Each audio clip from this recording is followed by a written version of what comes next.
Boa noite pra todo mundo. Hoje é dia 15 de outubro de 2023, minha gente. Espero que o fim de semana de vocês tenha sido muito bom.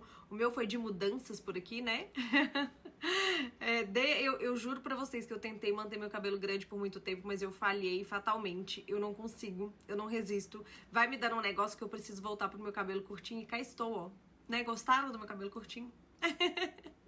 Voltei pra ele. Eu acho que pra mulherada aí que tem cabelo curto, sabe que não dá pra voltar mais a ter cabelo longo, infelizmente, né? Ou felizmente, né? Porque a vida é muito mais prática de cabelo curto. Mas vamos lá, minha gente. Vamos falar de mercado, que é o que interessa pra gente aqui. Então, eu espero que o fim de semana de vocês tenha sido muito bom. Espero que vocês tenham cumprido o que se propuseram a fazer, né? Pra quem se propôs a descansar, espero que tenha descansado. Pra quem deveria ter estudado, espero que tenha estudado e rendido bastante. E de antemão, já desejo uma boa semana pra todo mundo aqui. E agora, como sempre, nesse vídeo a gente vai passar pelos destaques da semana passada, né? E é até importante a gente falar um pouco sobre eles. Eu preparei um material aqui que aborda, inclusive, muito mais a quinta, porque foi feriado aqui no Brasil e teve indicador econômico lá nos Estados Unidos e também teve uma movimentação específica por lá que a gente não costumava comentar por aqui, que eu vou trazer pra vocês, ok? E na sexta-feira também eu faço o fechamento de sexta agora no domingo, então a gente vai abordar um pouquinho da movimentação de sexta aqui também, que é importante, inclusive pra preparação da semana, tá? Mas de antemão, já peço pra vocês deixarem o like nesse vídeo, se vocês gostam do meu conteúdo. Esse like de vocês me ajuda muito aqui no canal. Pra quem não é inscrito, aproveita e se inscreva e divulgue meu canal aí pra outras pessoas que vocês acham que seria interessante e agregaria bastante valor aí se acompanhasse meus vídeos, ok? Bom, vamos lá. Vamos primeiro passar aqui pelos destaques da semana, tá? Tivemos bolsas mistas na semana passada, tá, minha gente? O nosso Ibov aqui fecha com mais de 1% de alta, mas a bolsa dos Estados Unidos com apenas 0,45%, tá? A nossa movimentação é uma movimentação específica, proveniente aí do que aconteceu com o petróleo devido ao conflito lá em Israel, que a gente vai falar já já, tá? Em compensação, bolsas na Europa e na China, elas fecham levemente negativas, mas bem dentro da estabilidade, tá? Vale lembrar aí que tanto a bolsa da Europa quanto o DXY, que tem um peso muito significativo aí do euro, eles precificaram muito mais aí essa questão do conflito, até pela proximidade física, né, geográfica deles por lá. Então, por isso que nós tivemos bolsas mistas, tá? O dólar nos emergentes, minha gente, ele deu uma realizada, tá? Tanto aqui no Brasil quanto no México. Aqui no Brasil um pouco mais do que o México. O México essa semana passada teve bastante volatilidade por lá, tá? E o DXY, como eu falei, ele termina aí levemente positivo a semana, com uma alta de 0,58. Commodities no positivo na semana passada, tá? Tanto o minério de ferro quanto o petróleo, mas o destaque da semana passada foi o petróleo, que subiu quase 6%.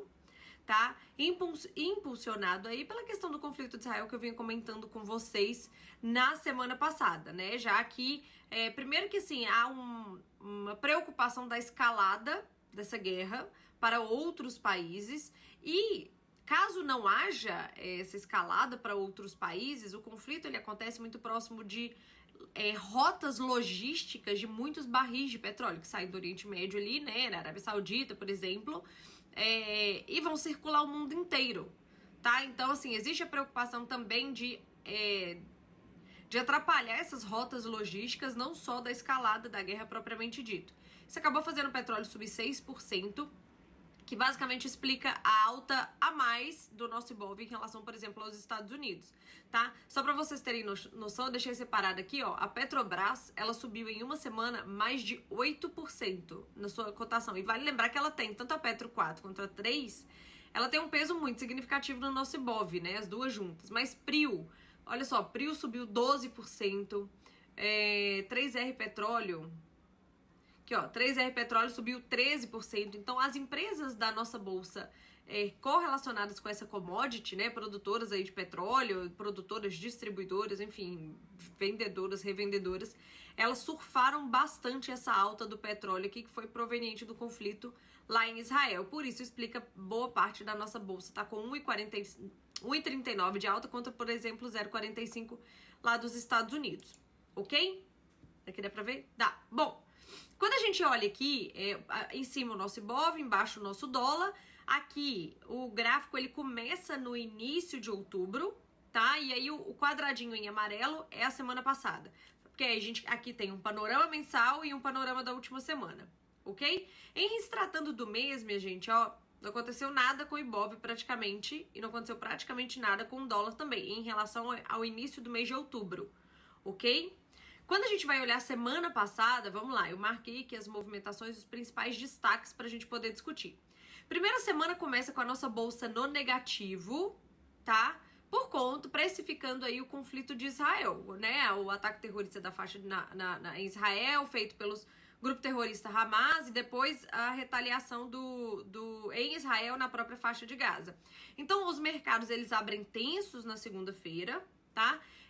Caem. A nossa queda, ela foi limitada por causa do preço do petróleo, que impacta positivamente, por exemplo, a nossa Petrobras, tá? Só que ao longo do dia, minha gente, nós tivemos aí o início de falas de membros do Banco Central americano mais dovish. Não sei se vocês se recordam, mas nas semanas anteriores à semana passada, os membros do Banco Central americano, eles estavam com falas bem duras de que vai ter aumento de juros sim lá nos Estados Unidos, pelo menos mais uma alta este ano, lembrando que ainda tem mais 2 reuniões de política monetária para acontecer por lá ainda este ano, e que os juros precisará ficar alto por mais tempo no ano que vem para conseguir controlar a inflação. Além disso, dados fortes do mercado de trabalho corroboraram com essa fala hawkish dos membros do Banco Central americano. Porém, a partir da semana passada, desde segunda-feira da semana passada, quando o Jefferson, que ele é o vice-presidente do Banco Central americano, ele em sua fala no período da tarde, ele fala assim, olha gente, dada a alta de juros aí, principalmente da ponta longa, que acaba impactando o mercado de crédito, principalmente do país, e isso, né, acarreta aí em consequências de desaceleração econômica, pode ser que a gente não precise subir os juros mais. Na medida em que ele tem essa fala dovish e a guerra não se escala, tá? Os mercados se acalmam e a nossa bolsa na segunda-feira acaba fechando no positivo, ok? Bom, na terça-feira a alta continua na nossa bolsa e o dólar ele vai fazendo um movimento contrário, com as mesmas linhas de raciocínio, com a mesma narrativa de contexto aqui que eu tenho falado pra vocês, ok? Na terça-feira a movimentação da bolsa ela continua alta, porque outros membros do Banco Central americano reforçam esse discurso mais dovish que o Jefferson fez no dia anterior, ok? E também nós tivemos aí a Bloomberg soltando uma notícia de que pode ser que o governo da China, ele se permita estourar o déficit fiscal do ano para estimular a economia, principalmente o setor de infraestrutura, e atingir a meta de PIB de 5%, que aparentemente se eles não fizerem nada não vai ser atingido. Então eles estão dispostos a perder a meta de déficit fiscal, tá? Romper o teto dela, para que atinja o PIB de 5%. Isso para quem vende commodities e para quem tem um parceiro comercial como a China de grande relevância, né, no nosso PIB, na nossa produção e etc., na nossa exportação, fez com que a nossa bolsa aqui surfasse essa alta também e ficasse no segundo dia no positivo. Na quarta-feira, minha gente, nós tivemos aqui, vamos lá, primeiro, a divulgação do nosso IPCA. Foi o IPCA que, na interpretação do mercado, manteve em linha as expectativas de corte de 0,5 bips nas próximas 2 reuniões, conforme o Banco Central Brasileiro tem falado, tá? Então, assim, não alterou nem para um corte mais agressivo, nem para um corte menor de 0,25, ok? Nós tivemos o core do CPI vindo melhor do que o mês passado, porém, a inflação de serviços veio maior do que o mês passado. Então, foram dados conflitantes, mas assim, que não alteraram a rota de queda de 0,5 já contratada pelo Banco Central Brasileiro, junto do mercado. Ok? Então, nós tivemos uma notícia relativamente já no preço da nossa bolsa, certo? Em seguida, minha gente, nós tivemos na quarta-feira, ao longo da manhã, até a divulgação da ata do FONC, que foi no período da tarde, os juros americanos subindo.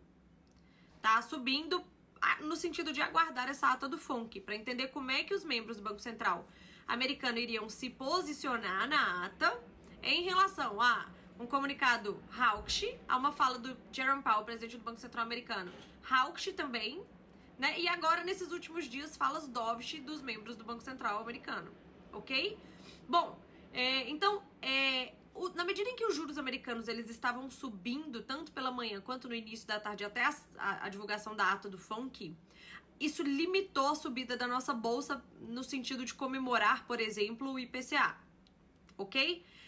Apesar de que, de qualquer forma, como não mudou a rota de queda de juros daqui do Brasil, de certa forma tem coisa aqui que já está no preço. De qualquer forma, também tivemos a divulgação do PPI dos Estados Unidos, que veio acima do esperado, tá? A inflação ao produtor veio mais alta do que o mercado esperava, e no período da tarde, divulgaram a ata do FONC. Bom, em resumo, o mercado interpretou que a ata do FONC chancelou, quase que chancelou, né? Faltou o CPI de quinta-feira, mas praticamente chancelou que não vai haver alta de juros na próxima reunião de política monetária. Então foi uma ata mais tranquila do que o próprio comunicado feito no dia da reunião, há 45 dias atrás, mais ou menos. Tá? Então, na hora que a ata foi divulgada, os juros americanos acalmaram e as bolsas conseguiram seguir um movimento de alta. E por isso que a nossa bolsa ela fecha levemente positivo na quarta-feira. Na quinta-feira nós não tivemos mercado, tá? E na sexta-feira, portanto, nós precificamos o CPI dos Estados Unidos que foi divulgado na quinta, mas das movimentações de sexta-feira, tá? Então vamos falar. Primeiro do CPI americano, tá? Nós tivemos aí... Vamos lá, nós tivemos aí o CPI americano sendo divulgado na sexta-feira. Eu vou abrir um slide só pra isso aqui, mas basicamente ele vem em linha com o que era esperado e o que surpreendeu negativamente o mercado foi a inflação de serviços, muito relacionada à inflação de moradia, que voltou a subir consideravelmente, tá? E isto tem um peso muito grande no core do CPI, ok? Então nós vamos já abrir a tabelinha juntos aqui, mas de qualquer forma o CPI ele traz a notícia boa de que vem em linha, e em linha é em queda em relação ao mês anterior, porém, serviços e inflação de moradia, que é para onde o Banco Central está olhando muito fortemente, decepcionou, tá? Mas, pessoal, o que nós tivemos na quinta, um fator a mais aí, que inclusive nesta semana nós vamos precisar ficar de olho, que é o seguinte. Na quinta-feira também nos Estados Unidos teve leilão do Tesouro, sempre tem, tá? E na quinta-feira teve leilão do Tesouro de 30 anos, tá? E o que acontece, minha gente? A demanda pelos títulos foi muito baixa, mais baixa do que o histórico. E isso trouxe preocupação, então isso fez com que os juros americanos subissem, porque, vamos lá, se o Tesouro americano, ele oferta um tanto de títulos, né? Vamos lá, títulos de 30 anos para você comprar, tá? Não tem quem compre, não tem, não achou comprador. O que acontece? O valor desse título cai e o rendimento desse título sobe. Por quê? Primeiro que é uma correlação inversa, eu já falei isso aqui com vocês. E o mercado, ele passa a pedir mais prêmio para comprar aquele título, já que não existe demanda.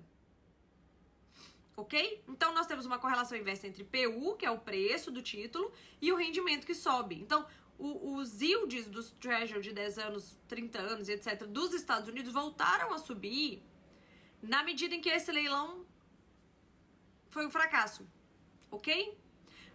Destaque, por que eu tô falando isso? Porque na medida em que os yields subiram, os rendimentos dos títulos subiram, o que aconteceu com as bolsas? Que a correlação inversa caiu.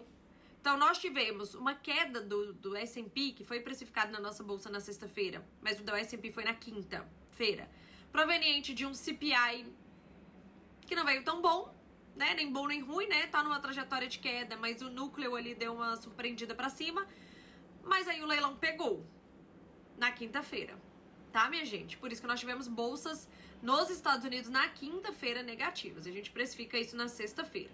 Bom, na sexta-feira também o petróleo volta a subir, tá? Com risco de escalada do conflito, na medida em que tá tendo ataque na divisa ali do Líbano com Israel e o outro grupo terrorista chamado de Hezbollah pode entrar no conflito, aí tem pronunciamentos do Irã. De qualquer forma, o mercado ele não se posicionaria no risco para passar o fim de semana inteiro com a bolsa fechada, porque a gente não sabe o que poderia acontecer durante o final de semana no conflito, ok? Então nós tivemos a nossa bolsa em queda, precificando o CPI, precificando esse leilão que não foi bom nos Estados Unidos na quinta-feira, precificando uma escalada da guerra. Só um parênteses aqui, que a gente tem ativos de risco em queda na sexta-feira, mas ativos relacionados a commodity de petróleo subindo, o que segura parte da queda da nossa bolsa. De qualquer forma, ela não ficou no positivo. E é isto, né? O que mais que eu escrevi aqui pra vocês? Ah, sim. Na sexta-feira também nós tivemos a divulgação de alguns indicadores dos Estados Unidos, como a expectativa de inflação de Michigan e a confiança do consumidor de Michigan, que também vieram bem fracas. Então, assim, para um cenário de risco de escalada de guerra, juros americanos subindo e etc., foi só a cereja do bolo aí para que as bolsas fechassem no virassem virassem não, né? Reforçassem a queda aí na sexta-feira. Então nós tivemos bolsa em queda na sexta-feira por causa dessas coisas que eu falei pra vocês. Ok? O nosso dólar faz a mesma movimentação dessas explicações aqui, só que o contrário, né? Porque você sai de ativos de risco e busca dólar, por exemplo, ouro, por exemplo, mas assim, a explicação é a mesma da movimentação. De qualquer forma, nós estamos dentro do mês, bem dentro da estabilidade aqui, tanto no dólar quanto no índice, tá, minha gente? Bom, aqui é só um parênteses bem rápido pra vocês, ó. O CPI dos Estados Unidos, tá? Ele veio... o núcleo, ele veio em linha com o que era esperado, mas em queda. Então, o mês passado foi 4,3, esse mês tá 4,1. No mensal, tá 0,3 para 0,3, andou de lado. Quando a gente abre o relatório, que é essa tabelinha que eu já mostrei pra vocês, a gente pode ver que serviços, o core de serviços aumentou, subiu de 0,4 para 0,6, tá? Muito motivado aí por shelter, que é a inflação de moradia, que subiu de 0,3 para 0,6. Esta subida aqui é uma subida grande, tá, minha gente?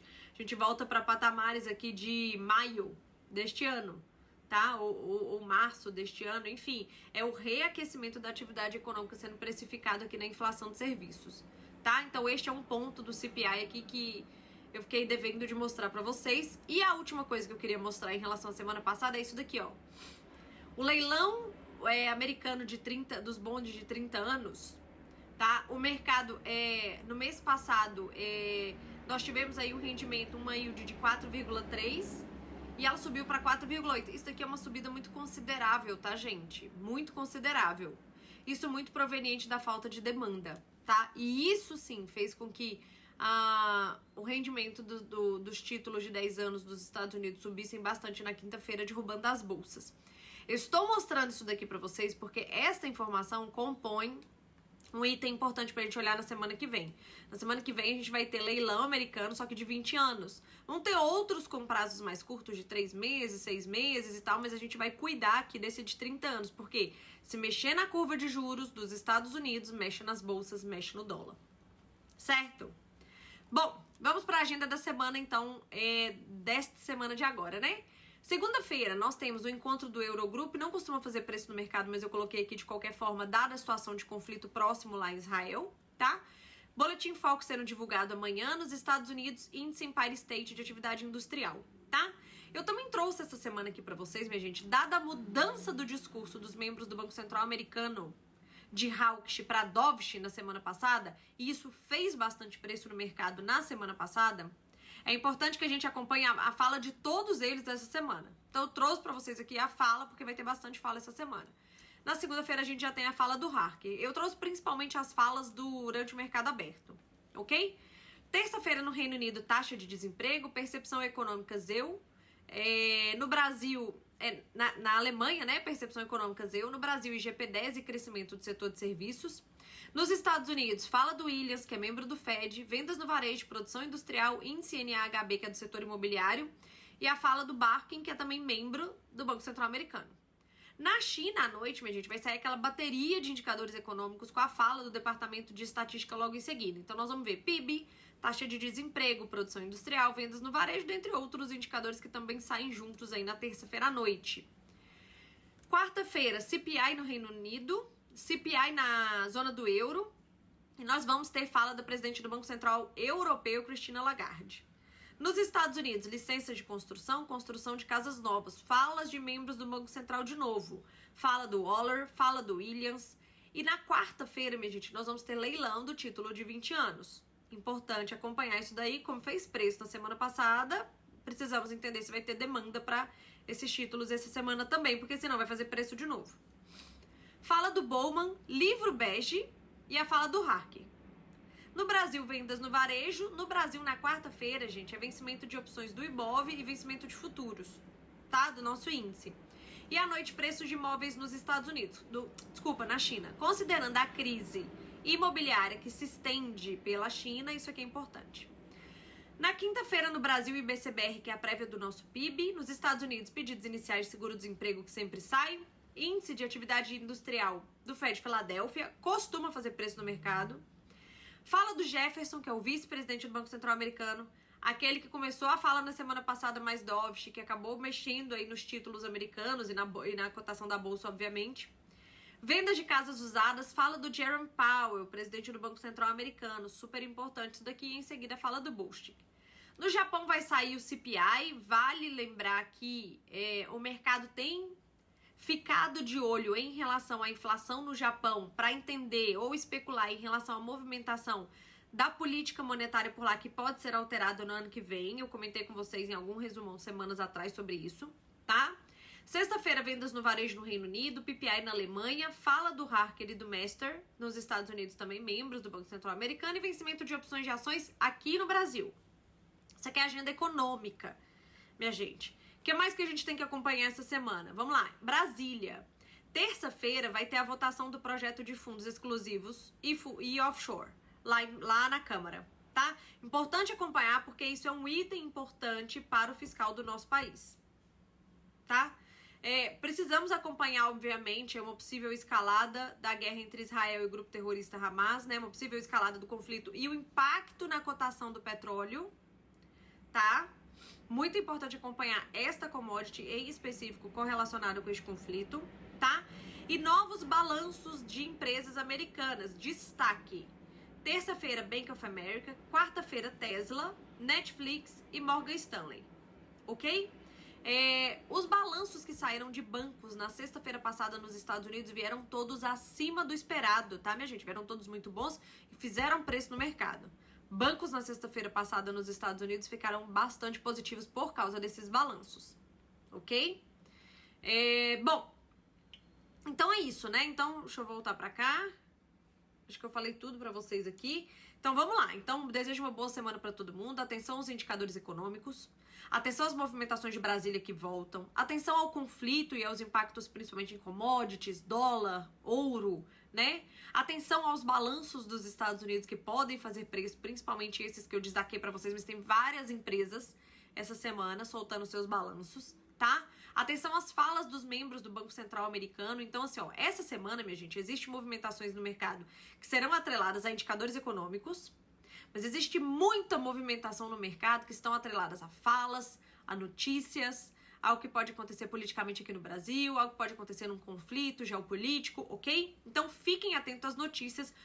Já deveriam, principalmente para quem opera, já deveria ficar.